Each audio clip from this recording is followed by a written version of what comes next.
Hey everyone, welcome to another exciting episode of the Career Evangelist podcast. I'm so glad to have you guys join me here today. And today is a special one because I have my friend, my very good friend, Ife Thompson, is joining us today. Ife is the co-founder and CEO of Seeds to Trees Africa. And basically what it does is that is helping entrepreneurs, creatives in Africa to raise funds so that they can bring their entrepreneurship dream, they can make it come true.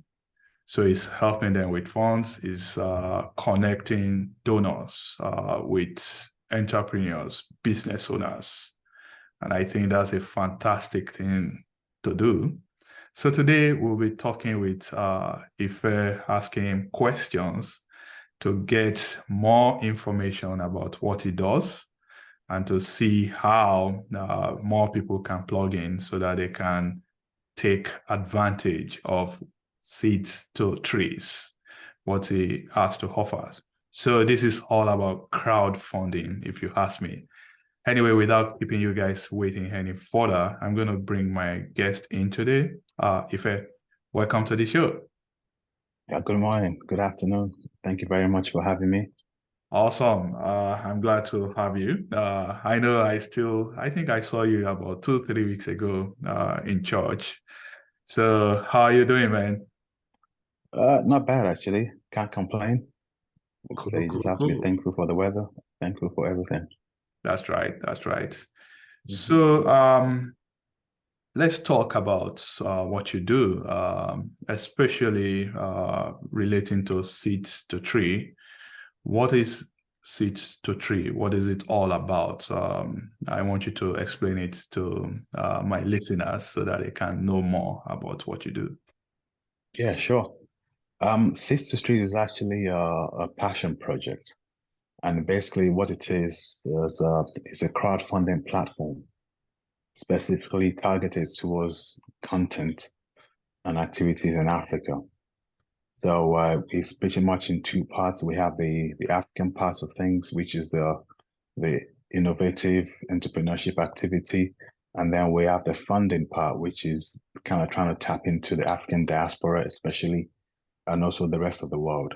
So almost creating a bridge between the resources of the African diaspora and other parts of the world to Africa, and also helping to create, activities that would enable the reduction of unemployment across the continent. Yeah, that's good. Reduction of unemployment. I know, especially where I came from, Nigeria, unemployment is quite high right now. And I believe that if we can build more businesses in Africa, definitely it's going to help to put more people in a job and, of course, consequently help to reduce unemployment. So that's a lofty goal, if you ask me. I know what you are doing is to diversify and democratize access to capital. You want to provide more funding to African businesses. Let me ask you, why Africa specifically? Obviously, when you try to solve a problem, you go to where the problem is. Mhm. And like you quite rightly said, in Nigeria, I think unemployment is about 33%, and underemployment is even much higher. And now you can then shift that to pretty much every African country there is, going from the north of the continent all the way to the south, to the east, to the west. The problem is the same. Unemployment, especially youth on the unemployment and underemployment. So one of the things that, the theme is to diversify and also democratize. The diversification is in the context is that, typically as an entrepreneur, if you want to access capital, you need to go to a bank or you look for an investor. And the issue with that is, they're limited, institutionalized, they're also bureaucratic. So it's just creating this crowdfunding, just create another option for, a budding entrepreneur somebody with a creative idea to also get access to capital. And the democratization bit is really where, from the word crowdfunding, you pitch your idea to a group of people, a crowd of people, and the decision is made collectively, consensus or divergent views. But ultimately, it's not just based on one bank manager. It's not just based on one fund manager, but a group of people. It might not work for everybody, but people that work for, they can always support you. And that's where the democratization comes in. Oh, that's great. So basically, the potential entrepreneur or whoever needs a fund, they'll come on your platform, they'll pitch their ideas, and it will be open to everyone. They will read everything that they put down, and people can make their judgment, they can make their decision based on reading whatever they have posted, and they can decide, hey, I'm going to support this business, or maybe this time around I'm not supporting. Is that the way it works? Yes, pretty much. We all have biases, we all diverging views. 10 of us might see projects listed on the website. 5 of us might like it, 5 of us might not. The 5 of us that like it, we can still act. And the 5 of us that don't, we can look elsewhere. So that's pretty much the principle behind it, really.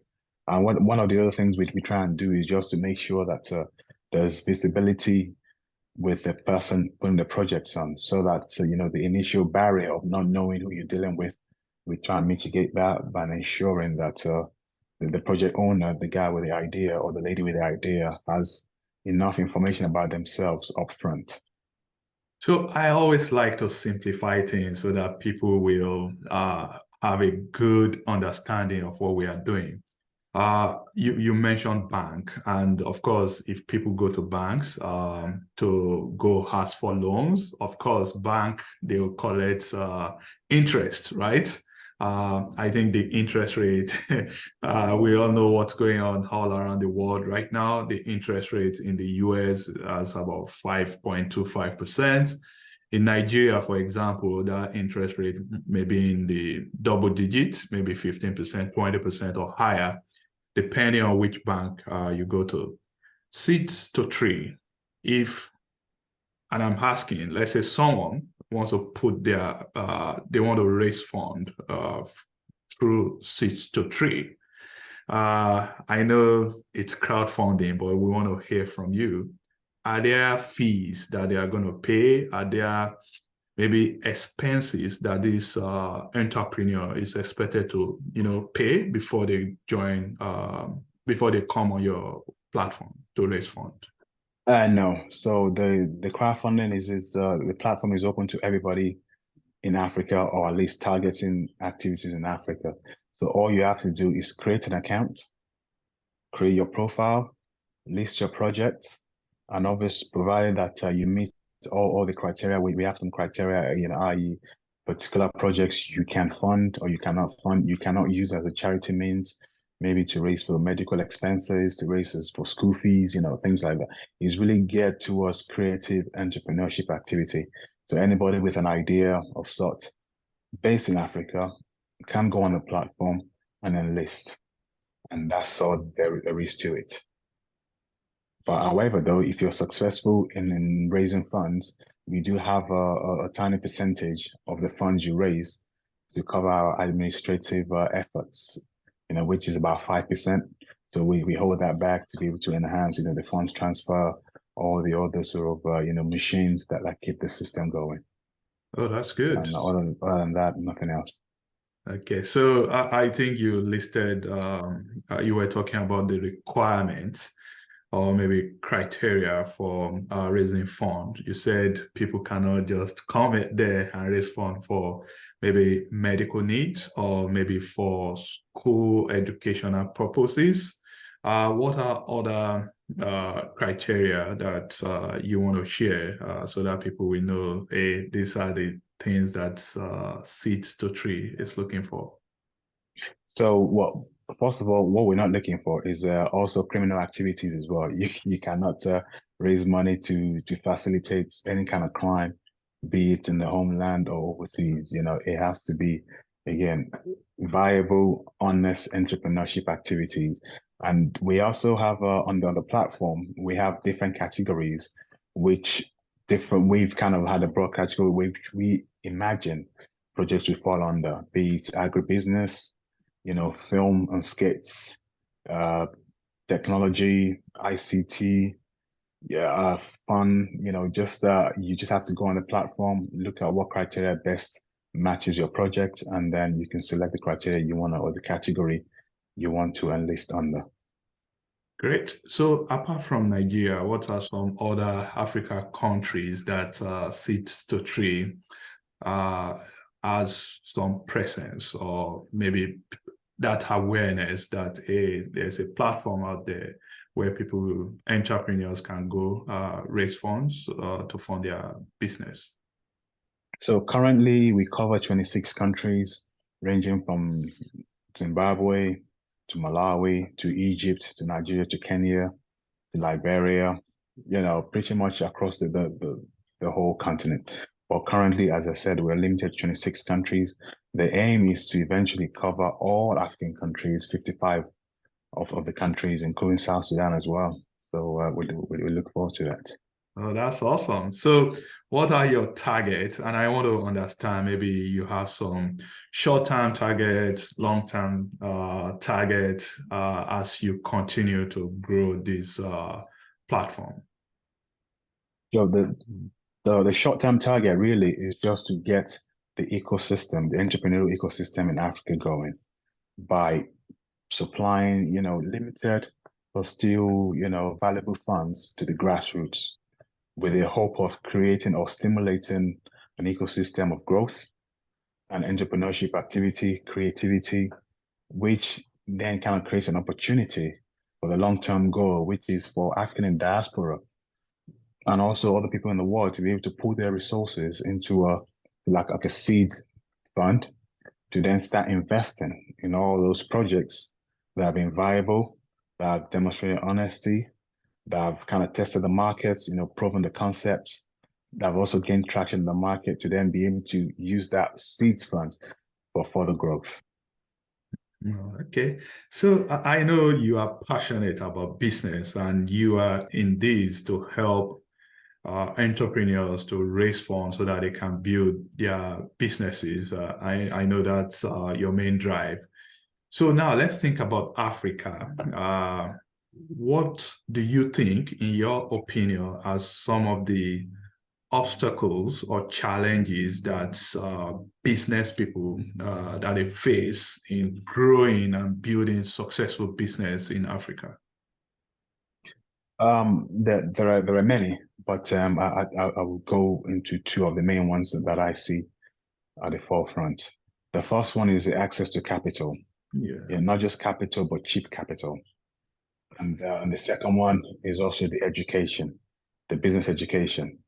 And I think those two are what we're also hoping to target with our platform as well. And if you permit me to kind of expatiate on the access to capital bit, one of the reasons why we're trying to democratize, access to capital through crowdfunding is so that you don't really have to go to a bank, or you don't really have to even know a bank manager to be able to raise funds. You don't always have to be part of the elite few that accesses, venture capital. And also venture capital or bank that is not free. It's not free money. You have to work hard. There are collaterals. There either you give away a sizable portion of your business upfront to even be able to attract venture capital. So all of those things are, one of the reasons why we're trying to create more options. In some cases, or in fact, in most cases, more options are favorable to the person with the creative idea. that's so good.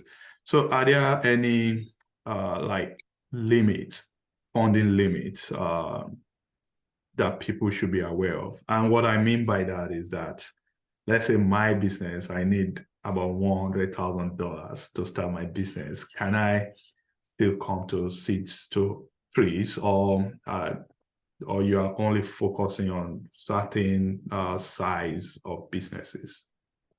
Yeah, that's a good question. But there are no funding limits per se. but the funding rounds are incremental. So we cap every funding rounds at $5,000 or equivalent, in the sense that even your business might need $1,000, that's $100,000, but you have to be able to divide the business needs into incremental $5,000 so portions, in the sense that you are able to deliver something with the first phase of $5,000. You show your deliverables, you show your achievements, then you raise another $5,000. You show your achievements, you show your progress, then you raise another $5,000. Even though it's a bit long-winded, but at least each stage you're learning, you're building trust, and you're also demonstrating progress overall.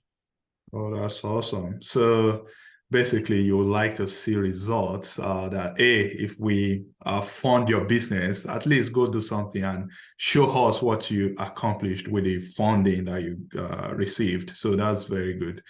So what do you think? What do you see as the future of seeds to trees generally in Africa? I'm really hoping that Seeds to Trees can go mainstream and also become like the grassroots access to capital mechanism for Africa as a whole. So in the sense that it kind of mitigates the risks for investors, it mitigates the risks for even the project owners of them not putting too much effort into something that doesn't really have a market. So it also hopefully serves as a means of visibility for all the creative and talent across the continent. So today, how many, if you don't mind, if you can give us an estimate of the number of projects or number of businesses that are currently being funded, that are currently receiving fund on your platform? So historically, we've had about 20 or close to 20 projects that have raised funds to some extent or the other. But as we're currently operating in stealth mode, to just be able to test on the technical side, or being able to transfer the funds. So right now we're not mainstream, but as we're pushing in on the marketing front to now become mainstream, we just make sure that we've tested all the various increments of our platform to make sure that there are no bugs and there are also no impediments to us going up in scale. So what's your target for going, using your word, mainstream, or going live, so to speak? Well, in terms of project numbers? No, in terms of going mainstream, you said right now you are testing and fixing some bugs. So I want to understand, when do you plan? And the reason is this: if someone out there want to go on your seeds to trees today, can they start receiving fund? Can they post their project, or you are still working behind the scene, at the background, fixing some stuff on your platform? The platform is up and running. We used the first quarter of 2023. Like I said, we're operating in stealth mode to be able to deal with, parts of 2022 as well, to be able to deal with, any issues that might come up with low level projects. But now we've been able to achieve, near 100% success in terms of project enlistment, project funding, and funds transfer. So now moving into Q2 of 2023 and onwards is now where we decide that it's time to go mainstream. And that's where we're going to be putting all our efforts. That's awesome. So as we are wrapping up, if I want to ask, are there things that maybe we've not touched on that you would like my listeners to know about seeds to trees? I think for the platform, really, it's a bridge between two communities. Again, the African-based community and the diaspora-based community. So it's just to know that everybody has a part to play. If you're African or you have African interest in mind and you're based in the diaspora, you have a part to play. If you're based in Africa and you have creative ideas, you also have a part to play. So to just know that we all need each other, we all need to connect, and we all need to work together to create a successful Africa. So finally, where can people find you? I guess you want to leave your website, or if you have any social media handle, you can also leave that so that we can broadcast it and share it so that my listeners can connect. Yes, we have our website. Obviously, it's that's the main platform, and that's www.seedstotrees.africa, and that's where the platform is actually cited. And also, personally, you can find me on Facebook, and also I'm on Instagram and on Twitter as well.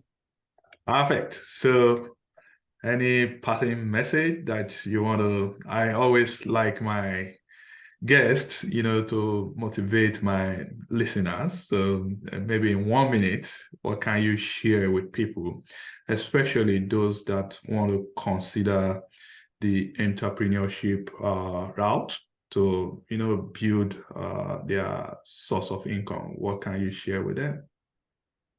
All I can say is that entrepreneurship is a marathon and not a sprint. You've got to strategize for the long term and not just for the short term. That's my advice. Thank you very much, Ife. It's nice having you, and we It's a have pleasure. come to the end. Thank you. Thank you very much. Thank you.